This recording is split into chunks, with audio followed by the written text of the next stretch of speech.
Hey guys, welcome back to the AR YouTube channel. और Boeing 747 का एक विमान टेक ऑफ करते ही इसका दोनों इंजन फेल हो गया।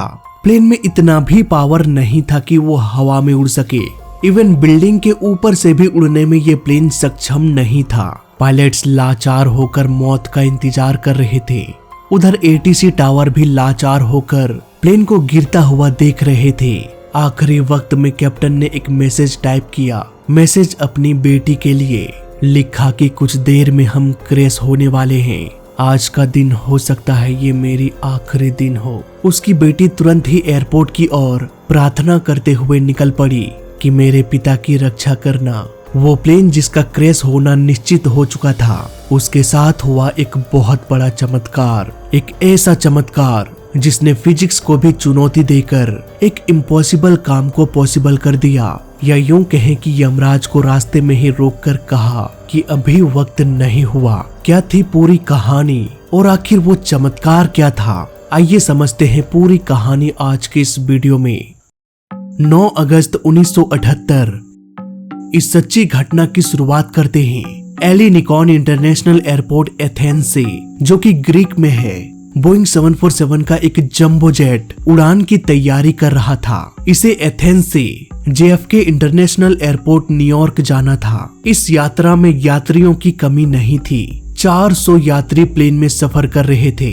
साथ ही साथ 18 क्रू मेंबर्स भी थे, यानी कि कुल 418 लोग इस प्लेन में सफर करने वाले थे। ओलंपिक एयरवेज इस विशालकाय प्लेन फ्लाइट 411 को ऑपरेट कर रही थी। इतने बड़े प्लेन को ऑपरेट करने का साफ साफ यही मतलब था कि एथेंस और न्यूयॉर्क का डिस्टेंस काफी अधिक है, लगभग 7950 किलोमीटर। इतनी दूरी तय करने के लिए प्लेन में भारी मात्रा में फ्यूल डाला गया। ऑलमोस्ट 1,27,006 kg फ्यूल डाला गया, जो कि लगभग बराबर होता है 140 टन की। इतनी लंबी दूरी तय करने में 11 से 12 घंटों का वक्त लगने वाला था। इतनी लंबी दूरी की वजह से 400 लोगों के लिए ढेर सारा खाने पीने का सामान भी प्लेन में लोड किया जाने लगा। उधर एक एक करके सारे पैसेंजर्स भी प्लेन में सवार होने लगे। सारे पैसेंजर्स के सवार होने के बाद ये प्लेन धीरे धीरे टैक्सिंग करते हुए रनवे की ओर बढ़ने लगा। आगे इस प्लेन के साथ जो कुछ भी होने वाला था, इसे समझने के लिए हमें एथेंस के जियोग्राफिकल कंडीशन को भी समझना पड़ेगा। ये एयरपोर्ट हर तरफ से पर्वतों से घिरा हुआ है, सिवाय एक डायरेक्शन की, क्योंकि उस डायरेक्शन में समुद्र है। इन पर्वतों और समुद्र की वजह से यहाँ पर टेम्परेचर में काफी वेरिएशन देखने को मिलता है। इस शहर के बीचों बीच टेम्परेचर 43 डिग्री सेल्सियस तक भी पहुँच जाता है, जबकि समुद्र की ओर 33 डिग्री सेल्सियस यानी कि 10 डिग्री सेल्सियस के उतार चढ़ाव को देखा जा सकता है। ये टेम्परेचर वेरिएशन किस प्रकार से प्लेन के इंजन में प्रभाव डालता है, इसके बारे में हम आगे समझेंगे। फिलहाल वापस आते हैं अपनी कहानी पर। ओलंपिक एयरवेज फ्लाइट 411 दोपहर के 2 बजे रनवे पर रन करते हुए टेक ऑफ कर गया।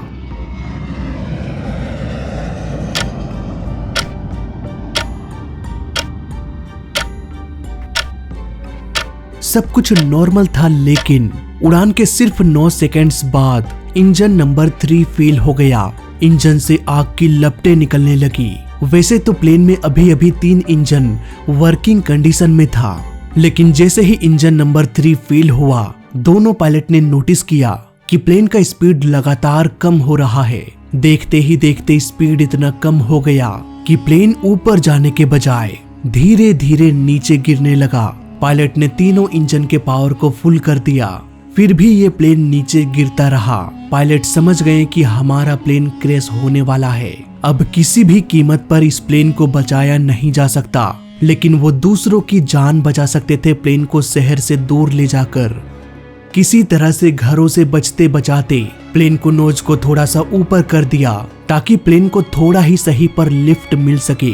उधर कॉकपिट में एक इंजीनियर इंजन के प्रॉब्लम में फोकस कर रहे थे कि भाई ये खराब कैसे हो गया और तीनों के तीनों इंजन पावर कम जनरेट क्यों कर रहा है। यहीं पर कैप्टन ने अपनी बेटी को मैसेज किया कि हम क्रैश होने वाले हैं।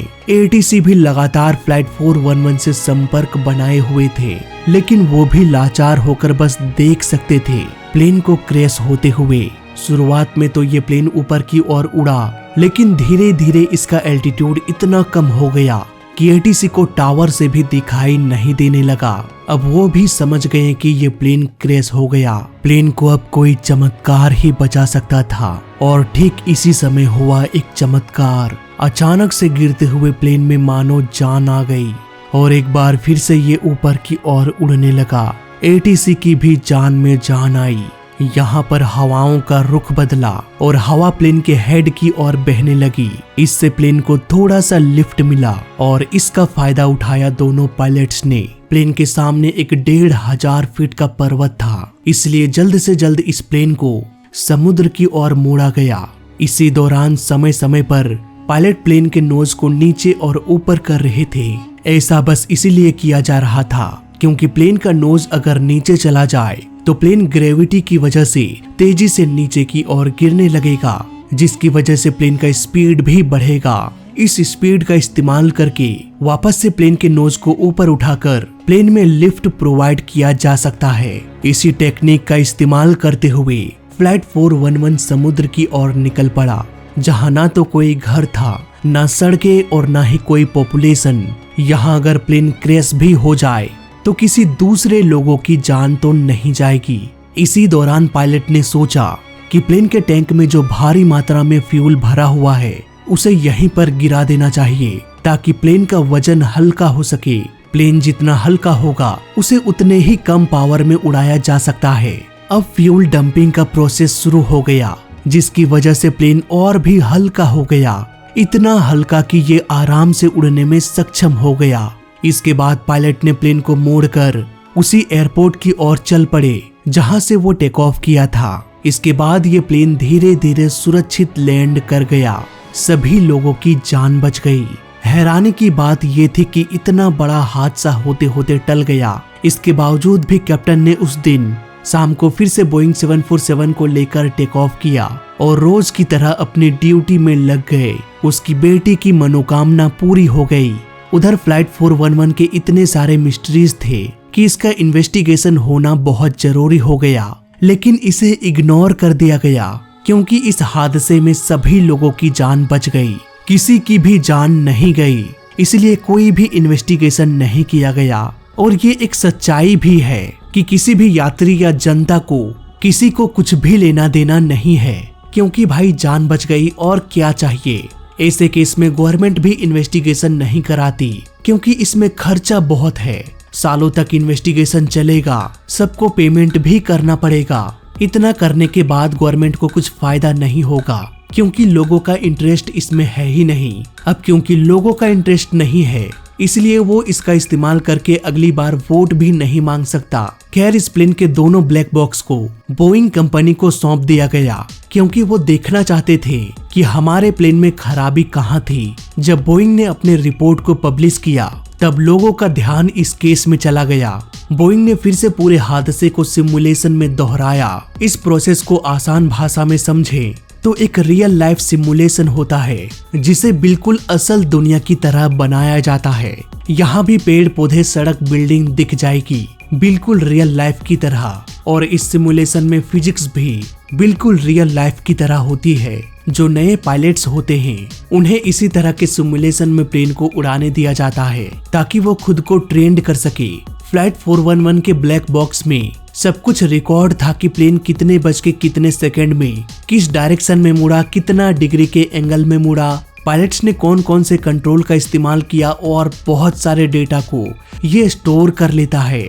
इसी डेटा को अगर हम सिमुलेशन में फिल कर दे तो वो प्लेन भी बिल्कुल वैसा ही उड़ेगा जैसा फ्लाइट 411 उड़ा था। और इससे फायदा ये होने वाला था कि बोइंग को ये समझ में आ जाएगा कि अगर इस प्लेन में चमत्कार हुआ तो कैसे हुआ, कैसे ये प्लेन क्रैश होते होते बचा। लेकिन बोइंग की टीम भी यहाँ पर हैरान परेशान हो गए क्योंकि एक नहीं दो नहीं 100 बार उन्होंने फ्लाइट 411 की तरह पूरा सिनारियो क्रिएट किया, लेकिन हर बार सिमुलेशन में उनका प्लेन क्रैश हो जा रहा था। उन्होंने अपने छानबीन में पाया कि इस तरह के केस में पायलट्स के पास कोई भी रास्ता नहीं था प्लेन को बचाने का। हमने हर मुमकिन कोशिश किया प्लेन को बचाने का, लेकिन हम असमर्थ रहे। फाइनली उन्हें भी समझ में नहीं आया कि फ्लाइट 411 के बचने के पीछे कोई साइंस था या फिर कोई चमत्कार। खैर, इस हादसे का कोई ऑफिशियल रिपोर्ट तो आज तक पब्लिश नहीं हुआ, लेकिन जो कुछ भी इंटरनेट में आर्टिकल्स मौजूद है, विकिपीडिया पेज में जो कुछ भी जानकारी मुझे मिली, उसके आधार पर मैंने अपने तरीके से इस केस को छानबीन किया। तो आइए समझते हैं मेरे नजरिए से कि आखिर इस प्लेन में चमत्कार कैसे हुआ। दोस्तों, जब हम पूरे परिवार के साथ कहीं बाहर जाते हैं तो हम एक प्रॉब्लम अक्सर फेस करते हैं। कार में जितनी सीट्स नहीं होती उससे ज्यादा लोग भर जाते हैं और किसी तरह से एडजस्ट करके हम चले भी जाते हैं। देखो, कार के साथ ऐसा करना पॉसिबल है, लेकिन प्लेन के साथ ऐसा नहीं किया जा सकता। प्लेन का मैक्सिमम टेक ऑफ वेट कितना होगा ये पहले से ही निर्धारित कर दिया जाता है। फ्लाइट 411 का maximum take off weight 3,53,000 kg था, जबकि प्लेन का maximum take off weight 3,50,000 kg था, जिसे निर्धारित किया गया था। सिर्फ 3,000 kg कम था मैक्सिमम वेट से। हालांकि यहाँ पर प्लेन का इंजन पूरी तरह से सक्षम था इसे उड़ाने के लिए, लेकिन एक दिन पहले कहानी में एक नया ट्विस्ट आ गया। ट्विस्ट ये था कि इसके 2 इंजन को मेंटेनेंस के लिए भेजा गया था, लेकिन कभी कभी ऐसा हो जाता है कि मेंटेनेंस के दौरान कोई पार्ट्स अवेलेबल नहीं होता। मे बी वो पार्ट्स 3-4 दिन बाद मिलेगा। अब यहाँ पर एयरलाइन के पास उतना टाइम है नहीं, क्योंकि अगले ही दिन उसे टेक ऑफ करना है। ऐसे में मेंटेनेंस की टीम बिना पार्ट्स को चेंज किए अलाउ कर देते हैं कि ठीक है, जाओ प्लेन को उड़ाओ। 4 दिन बाद जब वो पार्ट्स आ जाएगा तो भाई आके लगवा लेना। फ्लाइट 411 का केस भी ऐसा ही था। दोनों इंजन के पार्ट्स अवेलेबल नहीं था, इसीलिए उन्हें कहा गया कि हम वापस इस इंजन को लगा देते हैं। लेकिन एक बात का ध्यान देना, ये दोनों इंजन का मेंटेनेंस खत्म नहीं हुआ, इसलिए ये दोनों इंजन आपको पूरा पावर प्रोवाइड नहीं करेगा। मैक्सिमम पावर ऑलमोस्ट 95% कर सकता है। 100% पावर की उम्मीद मत करना। अगले दिन जब फ्लाइट 411 टेक ऑफ किया तो इसका इंजन नंबर 3 फेल हो गया और इंजन नंबर 2 पहले से फुल पावर में नहीं था। इट मीन्स अगर देखा जाए तो इंजन नंबर 1 और 4 पर लोड बहुत बढ़ गया, क्योंकि अब बस 2 ही इंजन था जो फुल पावर जनरेट कर रहा था। तुरंत ही सारे क्रू मेंबर्स ये देखने लगे कि भाई प्रॉब्लम कहाँ हुई, कैसे हुई।